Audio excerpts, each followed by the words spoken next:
Hey guys, wanted to take advantage of the time I've got off here to do a little video on the car. A lot of people have been asking for details about the car, and I wanted to do a walk around, kind of show you what I've done to it. It's a 2003 MR2 Spyder. I started working on it and pulling the 1ZZ out about 2 years ago, maybe a little longer, and had plenty of room to do it. I had a t-shirt printing business. I had 4,000 square feet, so I started working on it there, pulled the motor, started working on putting the 2ZZ in, and then I decided to get out of that business. I sold it, and I really didn't have a big enough garage to do anything at home, so I had to buy a garage in a box, which is basically like a big tent, and actually worked out pretty good. I sprayed it in there, did the paint myself, did the body work. I had done some fiberglass work in the past, so it definitely came in handy. But you do a body kit, you definitely are going to have to learn how to do fiberglass, or you're going to have to spend a lot of money getting somebody to do it for you, because these things do not bolt on. They say they do, but most of them don't even have holes for the bolts, and what they do have doesn't line up right. I'm not trying to knock APR, they make a good product, but there were some flaws in it that were pretty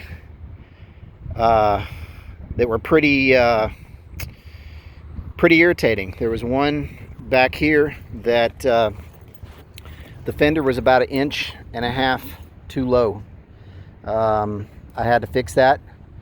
I got that to where you don't notice it. I was having trouble getting my adjustment on my suspension, and I finally noticed that this fender on this side was about 1.5 inches lower, closer to the tire than the other side. When I measured it from the gap between the hood and there, it didn't match up, so I had to fix that, which I did. Not you know, horrible, but I did it.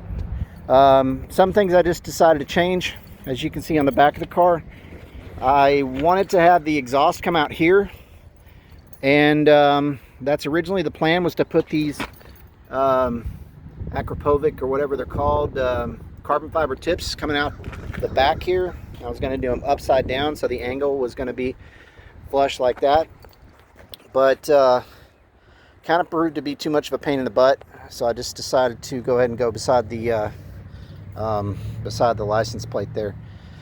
But it's opened up more. This area here, a lot of people look at it and say it's bigger. Yeah, it is bigger. I had to open that up. It normally would have a slot about that big. I wanted it to breathe as much as possible. I also did this vent from Ropey Racing. Turned out really good. It's a good product. Took a little while to get it. It's a small company, so you just got to be real patient with them. But it did get to me, and it turned out great. Put these custom latches on here, as you can kind of see. Here's the motor. I've got a 2ZZ. The motor's built by Monkey Wrench. Unfortunately, I got jerked around by a lot of local people here that said they could build a 2ZZ motor for me, and they worked on Hondas, didn't know a damn thing about Toyota.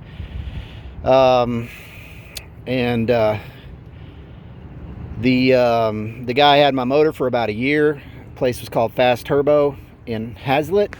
The guy had it for about a year, and I finally gave up on him and just said, just give me my parts.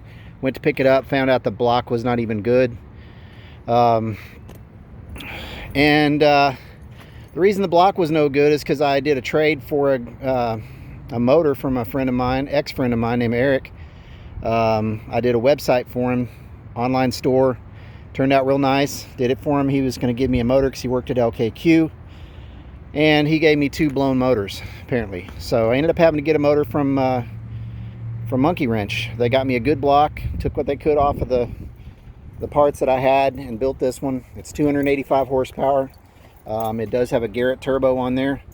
Powerhouse Racing helped me out a lot. And Dave Staba helped me out quite a bit. He gave me a lot of advice when I was stuck on things. I did put the motor in myself, but they did tune it. I had to send it back up to them and get them to tune it. The time I sent it back to them, unfortunately, I had an incident, and my heart stopped. I went to bed one night and did not wake up. Woke up in the hospital 8 days later.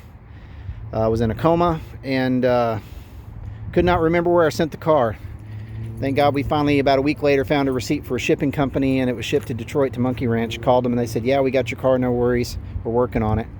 So they had it tuned and ready to go, set up to 285 horsepower, which originally I thought was not going to be good enough. I was, scared it was going to be underpowered, but it's plenty of power. They said just check it out and try it and see what you think. 285 is what the build is good for safely, and I'm glad I left it exactly where they had it, because 285 is plenty for this little car. It's gets squirrely if you punch it too hard, and I don't want to end up in a ditch. I could go to 400 horsepower or something like that, but I probably would be wrapped around a pole pretty quickly. So it's got a 6-speed with the LSD. The wheels are inky. They're 18 by 9 in the front and 18 by 9.5 in the back. They're 285s. So it's got a pretty beefy amount of tire to the ground.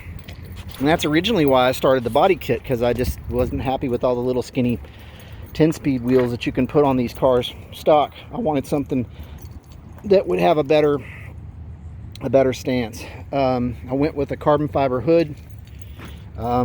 Did the paint myself, so this two-tone scheme was kind of my idea. Headlights are a little foggy right now because I just took them apart, and I'm gonna do some halo LEDs around the headlights. I'm gonna take them apart in another week when those LEDs come, and I'll do a video about that. Did the metal work in the grill, all that stuff myself. Pretty much everything on the car except for the build of the motor, and then the tune in the exhaust I did myself. So paint, I put in the upholstery, recovered the seats. I did get the seat covers done by a guy online. He sent them to me. I recovered those. I put the door panels in myself, just using the vinyl that he sent me. Cut it to fit and everything. I did the stereo. I did the carpet. It's got a JBL stereo. I mean, it's the system is a JBL. The head unit is a Pioneer, and I don't like the head unit. I'm going to replace that soon with something that's Android compatible, because I want to be able to do some apps on it. Made these knobs myself. I did sell them for a little while, but didn't get as much of a response, and I had to get a dozen or so at a time, dozen sets at a time, so I kind of got stuck with them. Got an NRG steering wheel, NRG parking brake handle, and honestly don't know who makes that knob. Got it on eBay. Show you this subwoofer. Right now, this latch does not clip. I'm gonna have to replace this bar. I'm not sure if it's even gonna fit. I may have to make something else work. So, but it sounds really good. It's got two 8-inch subwoofers back to back, or two 8-inch woofers back to back.